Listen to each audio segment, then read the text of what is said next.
Welcome to On Par, the podcast all about public administration that is based on work published in the Public Administration Review. I am Jos Raadschelders, co-editor-in-chief of the journal with Catherine Willoughby.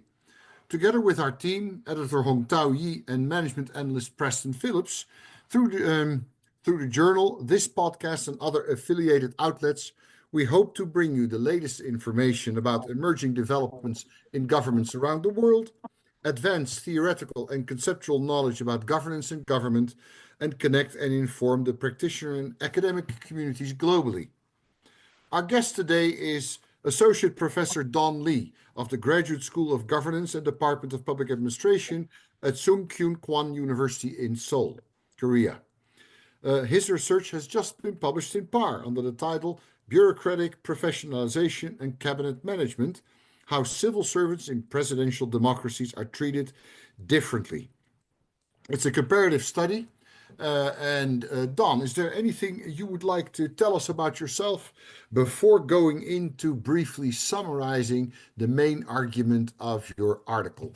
We have sent you the questions beforehand, so we'll see how far we get with them. Yeah?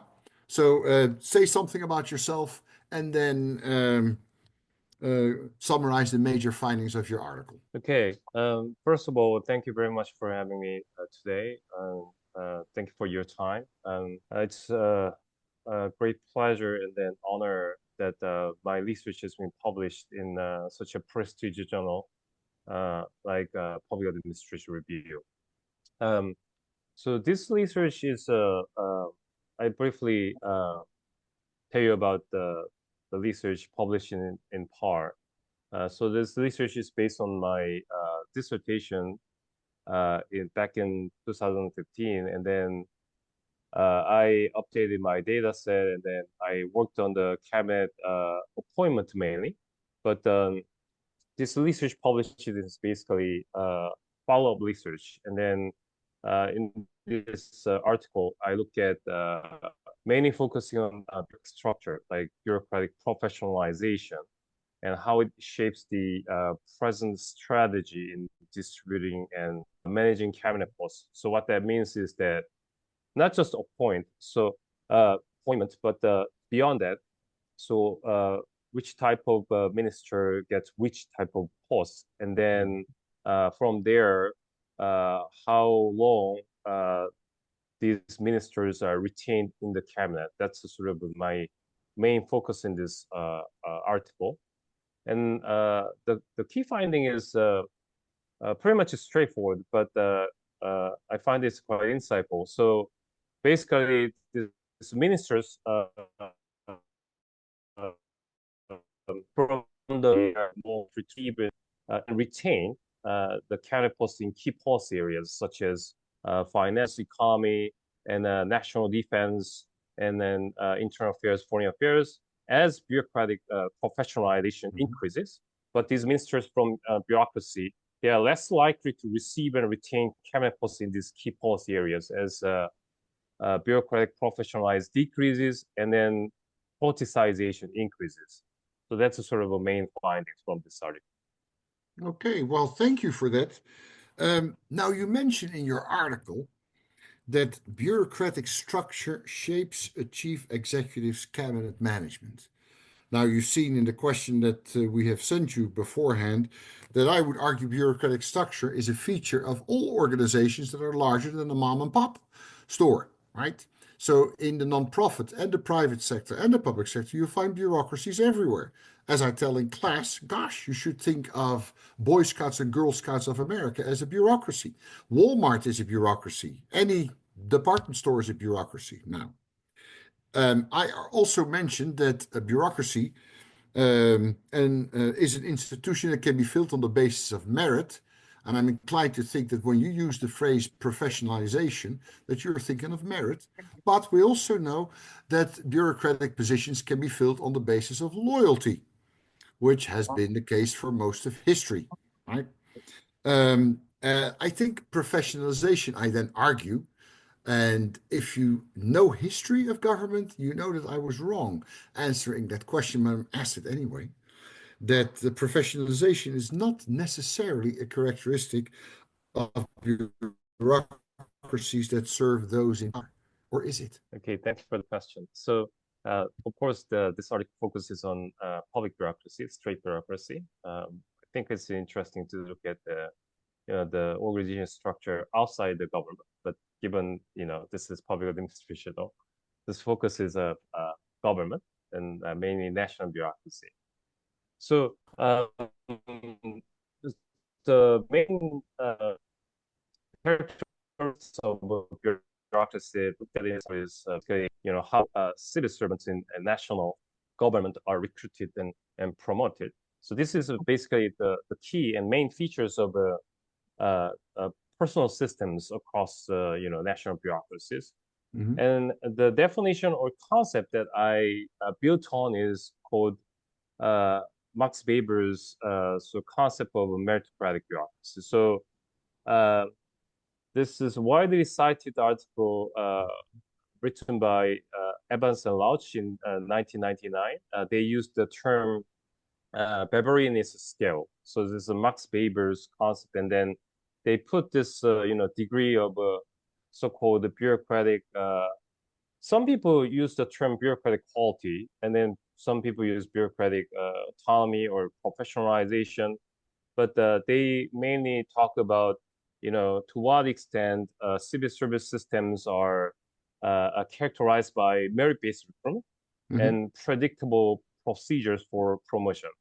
So basically, recruitment, promotion are two key aspects of looking at this bureaucracy. Of course, so one end of this Weberianist scale, so there's a highly professionalized bureaucracy, which is basically the civil servants are recruited based on comparative examinations, and the procedures for promotion is very predictable and then transparent. And the other end is more like highly politicized bureaucracy. So basically, the main criteria of recruitment is political affiliation with the political leaders, and then also the chief executives and then political parties, their influence over these bureaucracies pretty much like permeable and vast through not just the hiring, but filing and promotion process. And then, this sort of, professionalization versus politicization was put on this continuum of the scale. So it's like more like continuous scale. So that's a sort of the major concept that I looked at as a main characteristics of I get that. Yeah. But is it too simple to argue it's a scale from professionalism to loyalty? Because there were civil service examinations for the first time in the Han Dynasty in China, the 2nd century before the Common Era. So you could say there was a fair amount of professionalization. Sungkyunkwan, a countryman of yours in the 17th century, wrote along the same lines, right? Hyung-yong-kwon, if I say that right. I apologize. But so you write, I think you suggest in your paper, in your article, that bureaucratic autonomy increases with professionalization. But even in rather autocratic systems that you could call Han Imperial China, right? There was some degree of professionalization. Is bureaucratic autonomy bigger in the case of the professionalization that you describe? Or could it be sizable in autocratic systems as well? Bureaucratic autonomy, right? Right. So I find this question very interesting. So of course, this bureaucratic professionalization and autonomy are not the exactly same concept, but conceptually they are highly related because the criteria of bureaucratic professionalization that I just described is based on recruitment and promotion. So when civil servants are recruited on based on their comparative examinations, and when most of them are internally promoted, compared to politicized bureaucracies, this political influence over bureaucracies is limited. So the civil service systems tend to be more autonomous. But how about this the case in autocracies? So Theoretically, the answer is yes. So, bureaucratic professionalization and autonomy tend to go together. But in fact, bureaucratic autonomy could be limited uh, even under professional bureaucracies in autocracies.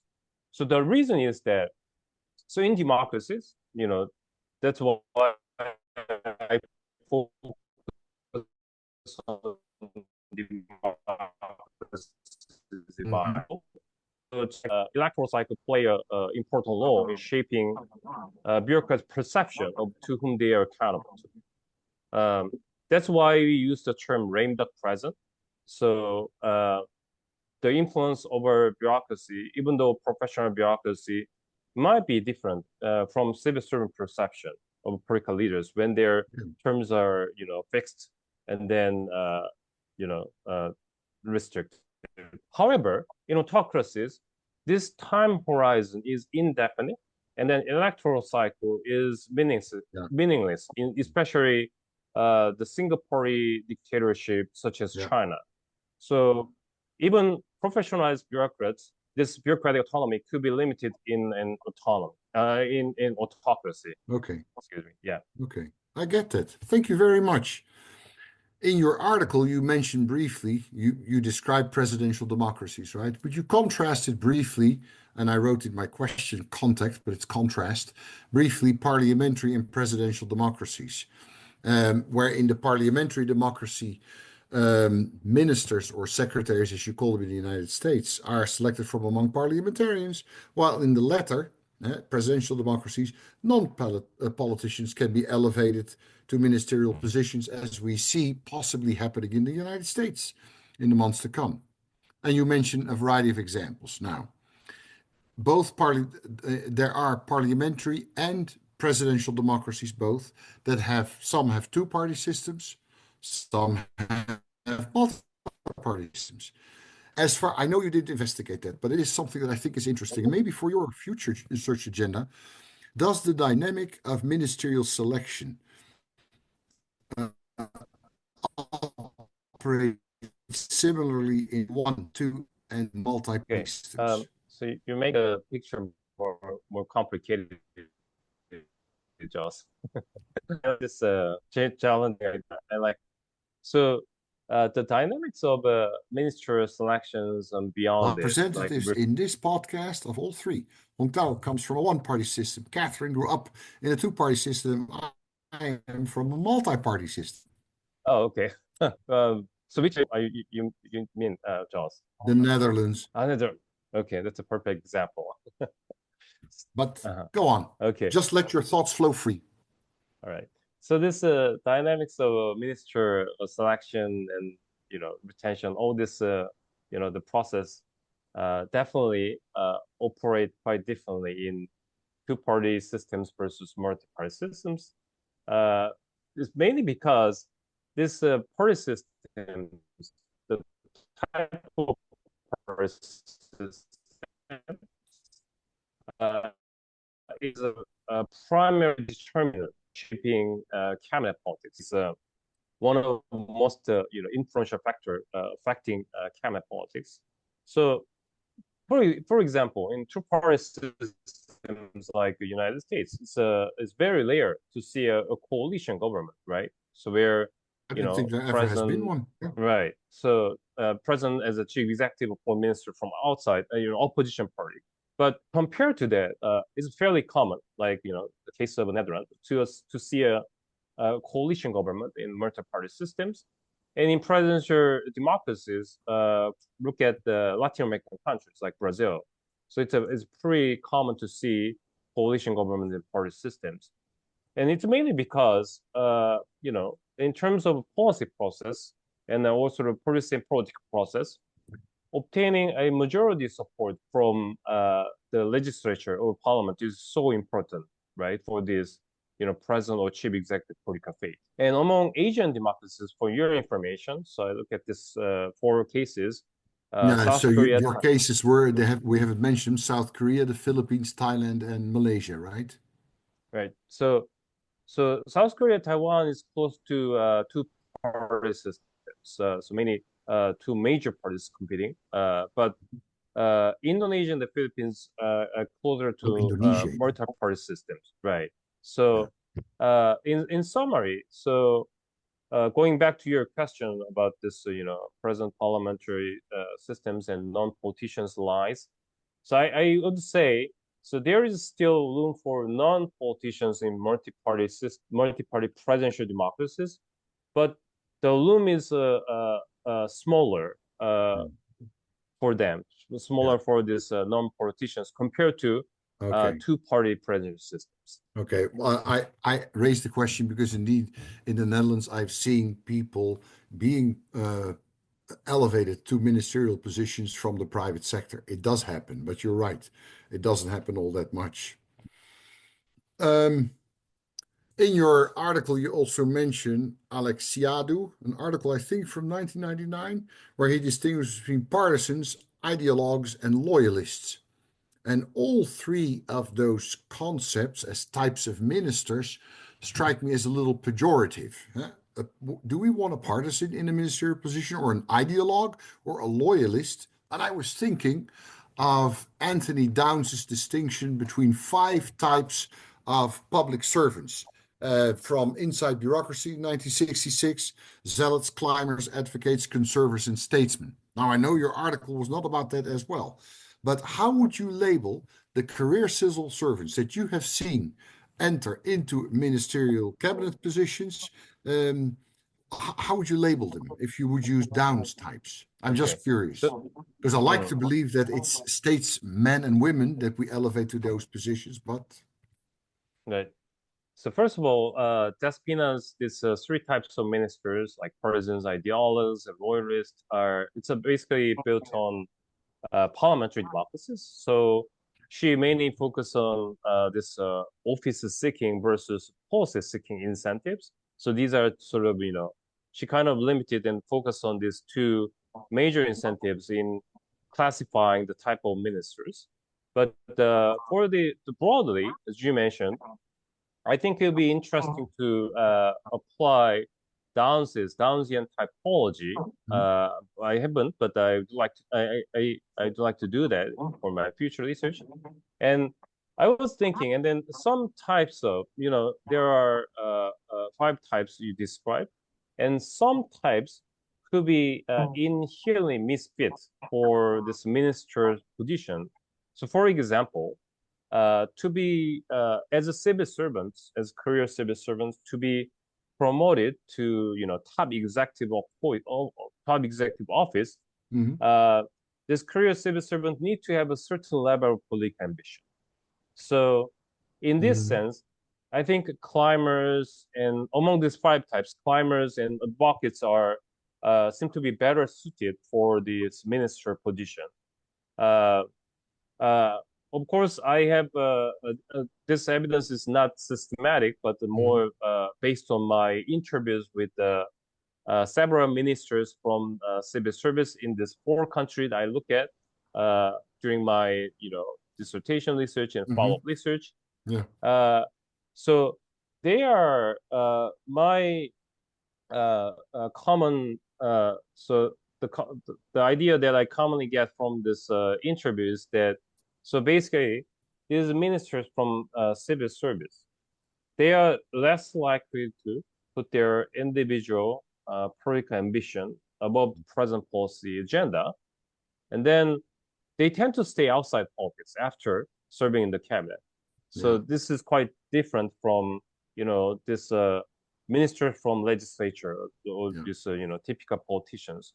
So I would say these ministers, the common type, probably most the typical one is that I would say they are present policy advocates.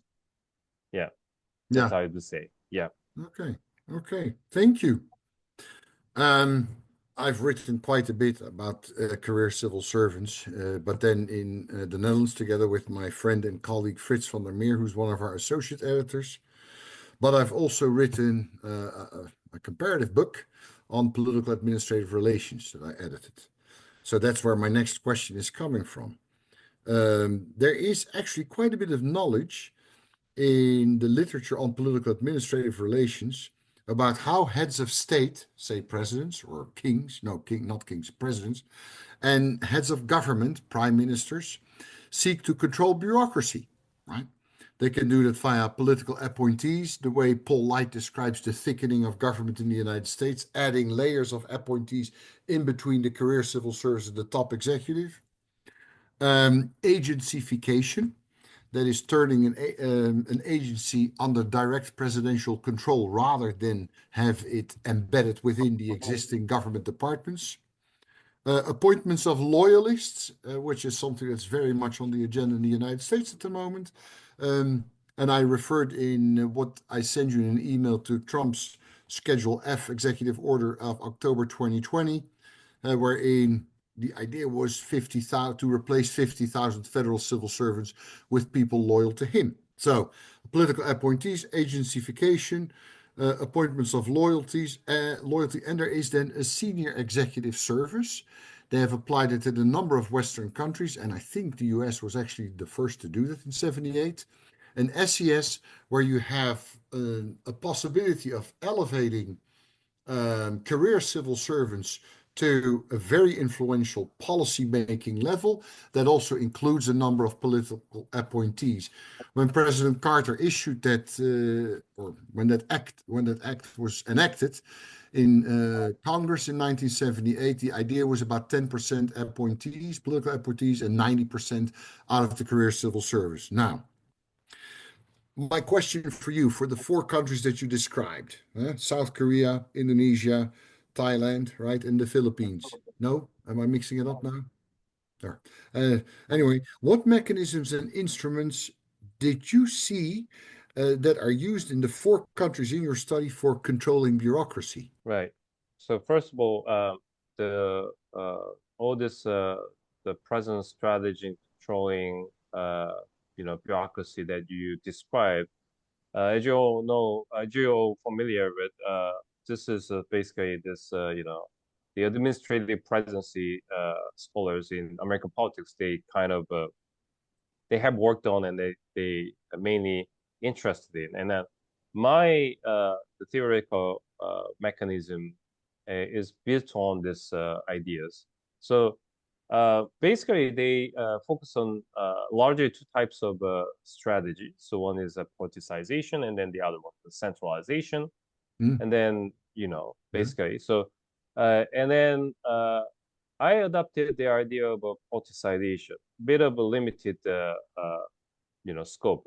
So basically, the politicization they meant was that increase the positions that president can appoint politically. But in this article, I mainly focus on political appointment strategy, although not really talking about expanding the position, the number of positions, but mainly the strategy of political appointment at the top executive level. But as you said, Jos, so in American bureaucracy, the major focus controlling bureaucracy focus on basically ideology and then loyalty. So when president choose top executive appointees, Mhm. they tend to focus on ideology and then loyalty. And then in this article, that's a sort of by taking this point as a departure and then taking a more comparative perspective. So because these four cases that I looked at in the article is they have a bit different. There's a variation in characteristics of bureaucratic professionalization, Mm. and then so I thought that this present perspective, looking at this bureaucratic structure in attempting to control them, this bureaucracy, it could be the type and the structure of bureaucracy could be challenges and but at the same time opportunities. So for instance, so when the bureaucracy is more professionalized, so of course it's a there's a greater bureaucratic autonomy is probably more difficult to control and then because political influence is limited. But at the same time, there's a sizable pool of competence, and the president can leverage this pool because this government performance is important for president's reputation. And on the other hand, when bureaucracies are politicized and less professionalized, so president probably able to influence bureaucracy and control them more directly, okay, because political influence is more permeable. But at the same time, there's a limited form of competence. So the strategy here is that they don't need to give this bureaucrats for this key policy areas. So that's sort of related to my main finding. Okay. They limit ministers from civil service appointing key policy areas. They limit this appointment, and then they also less like to retain this minister type in more politicized bureaucracies. Okay, well done. Thank you for this enlightening conversation and for your important article in PAR. And thank you to our listeners. We look forward to the next time with you, and we will continue to examine the intersection of theory and practice of public administration. Let us know how you're doing. You can email us at pareditors@gmail.com, and you can find us on Spotify and LinkedIn. On Par is made possible by ASPA and our editorial team, with special thanks to podcast producer Jessica Rao, who's Par's editorial assistant. So thank you very much and have a great day, Don. Thanks for your time.